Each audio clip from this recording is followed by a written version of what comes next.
What's up, Sooner Nation? Today we got to talk about going to the SEC, some comments that were made by Nick Saban, and why Oklahoma fans shouldn't be believing some of the things they're hearing out of the media about how Oklahoma is going to be mediocre in the SEC. It's just not true. Before we dive into it, though, before we talk about it today, I want to hear from y'all. So join the discussion. As always, let me know your thoughts. And if you guys have not already, make sure you guys hit that like and you all hit that subscribe button as well. But Nick Saban at SEC Media Days got a chance to talk about Brent Venables coming to Oklahoma and his thoughts about the roster and what Brent Venables has done. And he pointed out how Brent Venables has a really good defense, and Nick Saban would know this firsthand. He's had to go up against Brent Venables' defense in the national title game. Then he goes on to talk about the roster, and he goes to talk about how it's becoming a balanced roster. It's becoming a well-built roster. But you're not hearing the same thing from other people across the media. In fact, you hear people talk about how Oklahoma is not ready. They question whether or not Oklahoma has the depth to be able to go and compete in the SEC. And I went through and I ran through some statistics for Oklahoma and Texas, actually both of them, so that we could find out what Oklahoma's success is actually going to potentially look like in the SEC. And the first place that I had to go, the first thing that I had to start with was, what are Oklahoma and Texas's records against the SEC in the past 20 years? In Oklahoma, they've had 8 wins versus 6 losses. Now, I will give the SEC this. They have beat Oklahoma maybe a little bit more in the big games. 3 straight times in the college football playoffs. LSU, Alabama, and Georgia all beat Oklahoma in the college football playoffs. You had Texas A&M beat Oklahoma in the Cotton Bowl in 2013. Oklahoma lost to Florida in the BCS National Championship. You lost to LSU in the Sugar Bowl. And you lost to Ole Miss in the Independence Bowl, the only time you've played Ole Miss. So they've had Oklahoma's number in those big-time championship games.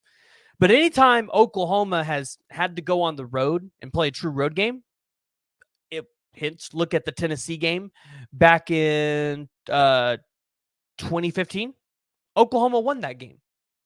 You played Auburn in the Sugar Bowl. You won that game. You went to Alabama back in 2003. Oklahoma won that game.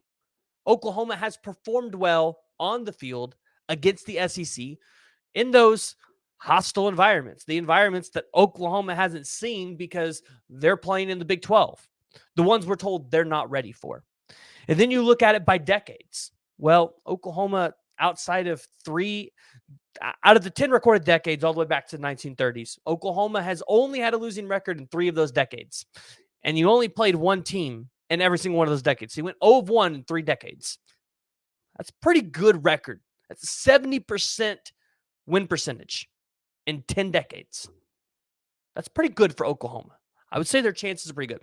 I looked at Texas, the team that we're told is going to have a better chance in the SEC, right? You know, we're told they have the second best odds to win the SEC championship this year. Because in the past 20 years, they're under 500. Under 1. Yeah.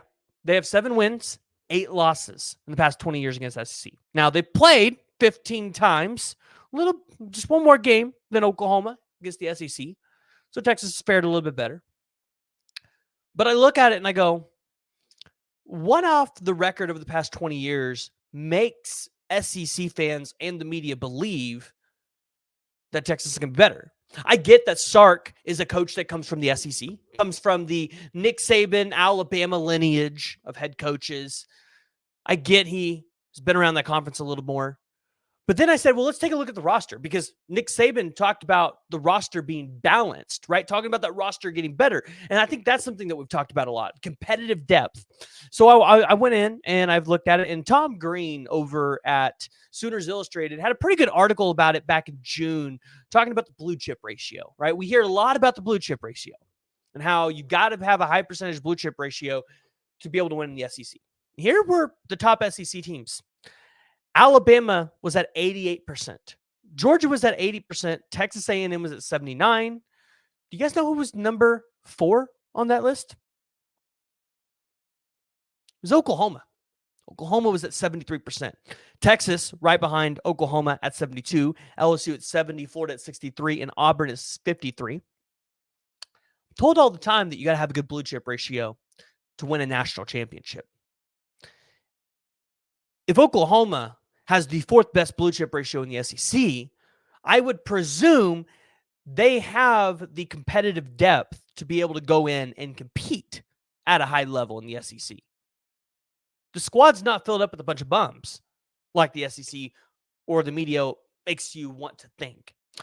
Then I went in a little bit deeper and I said, well, what does recruiting look like for Oklahoma and Texas going into the SEC? Because I'm trying to find the reasoning. I'm trying to get on this train that the media's on, right? Where Oklahoma, they're just going to struggle. So I went to the recruiting aspect. 2022, when Brent Venables took over, they finished that class as a number 8 class in the country, 266.73 composite score. That would have been number 5 in the SEC behind Texas, if you put OU and Texas in the SEC. 2023, Oklahoma had a 289.03 composite score. They were number 5 in the country. They would have been the number 4th team in the SEC. In 2024, Oklahoma had a 275.6 composite score. That was number 8 in the country. They would have been number 5 in the SEC. In 2025, you have a 257.34 composite score so far. You have the number 8 class so far. You would be number 5th in the SEC. I'm still trying to find the gaps, find what Oklahoma is missing to compete in the SEC. Because I saw the SEC rankings come out. I saw Vanderbilt had better odds to get to the SEC championship game than Oklahoma. Vanderbilt, a team that struggles to win 2.5, 3 games every single year. They're lucky to get to 3. Yet they're picked above Oklahoma to get to the SEC championship game. So as an Oklahoma fan, we're presented with this information. And you hear what Nick Saban's talking about and how highly he's talking about Oklahoma. I think we all could take something and learn something from what Nick Saban said. Oklahoma has all the tools, all of the necessary resources to go out there and compete in the SEC right away. We've seen it historically. And I don't think Oklahoma's going to slow down. They're going to lose games. It's going to happen. It's the SEC. The grind is a little bit tougher every single week. But the idea and the notion that Oklahoma's just not ready, I read you guys all the facts. It's just not true. So before we leave, I want to hear from y'all. Make sure you guys join the discussion. Jump in the comments below. Give me your thoughts. And if you guys have not already, make sure you guys hit that like and you hit that subscribe button.